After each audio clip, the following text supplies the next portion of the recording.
द्वारकाधीश के सुंदर दर्शन करके चलते हैं रुक्ष्मणी जी के दर्शन करने के लिए। रुक्ष्मणी जी मंदिर।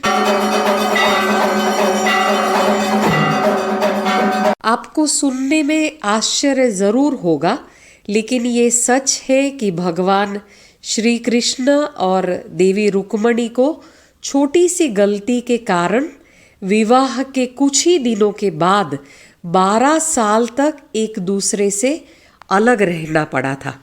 इसका प्रमाण है आज भी द्वारकाधीश के मंदिर से 2 किलोमीटर की दूरी पर रुक्ष्मणी जी का मंदिर है।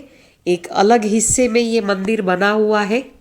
12वीं सदी में बने ये रुक्ष्मणी देवी के मंदिर की कहानी जो भी भक्त यहाँ पर आते हैं उन सबको सुनाई जाती है।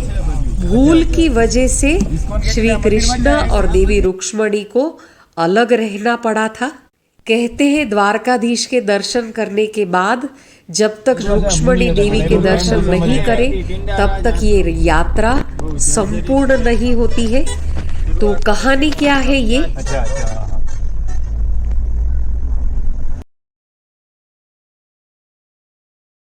कथा के अनुसार यदुवंशी दुर्वासा ऋषि को अपना कुलगुरु मानते थे। विवाह के बाद भगवान श्री कृष्ण देवी रुक्मणी के साथ दुर्वासा ऋषि के आश्रम में पधारे।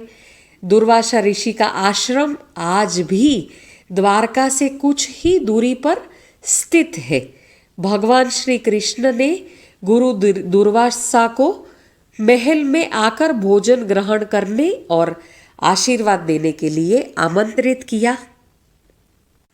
दुर्वासा ऋषि ने भगवान श्री कृष्ण का निमंत्रण स्वीकार किया, लेकिन उन्होंने एक शर्त भी रखी। दुर्वासा ऋषि ने कहा, आप युगल जिस रथ से आए हैं मैं उस रथ में नहीं आऊंगा, मेरे लिए अलग रथ का इंतजाम किया जाए।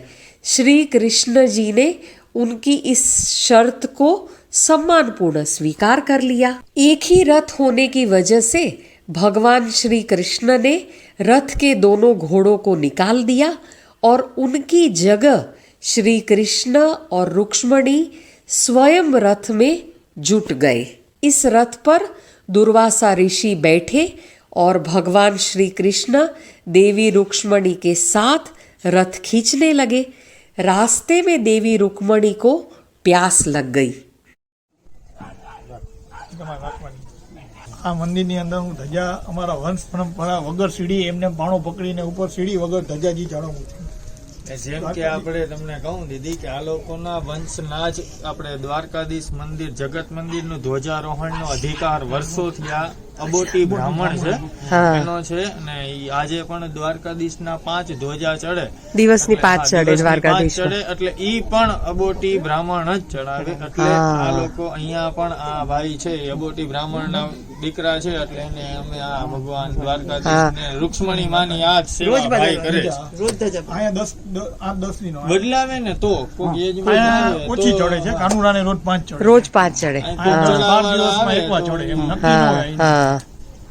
એમ ઈચ્છા થઈ જાય કે માતા પિતાને બેયને ચડાવી દે તો બેયને તો તમે આટલા વર્ષોથી ચડો છો તો કઈ બીક લાગે કે એવું નહીં? ના ના માતા કશું કઈ શક્તિમાની કૃપા છે આ कृष्ण जी ने देवी रुक्मणी की प्यास बुझाने के लिए जमीन पर पैर का अंगूठा मारा, जिससे गंगा जल धरती से फूटकर निकलने लगा।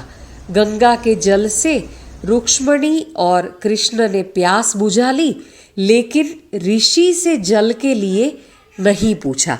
कृष्ण जी और देवी रुक्मणी के इस व्यवहार से ऋषि दुर्वासा को क्रोध आ गया। क्रोध में आकर दुर्वासा ऋषि ने भगवान श्री कृष्ण और देवी रुक्मणी को 12 साल तक अलग रहने का श्राप दे दिया। साथ ही यह भी कहा कि जिस जगह गंगा प्रकट की है वह स्थान बंजर हो जाएगा। इसके बाद दोनों 12 साल तक अलग रहे। जहाँ रुक्मणी जी रही वहाँ उन्होंने 12 साल भगवान विष्णु की कठिन तपस्या की।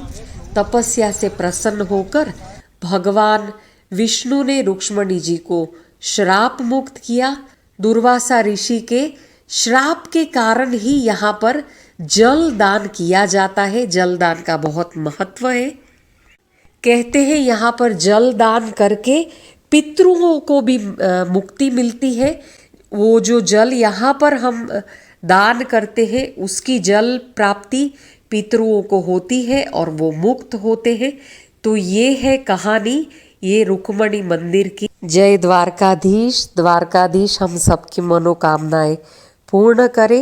आपको वीडियो पसंद आया है तो चैनल को सब्सक्राइब जरूर करिए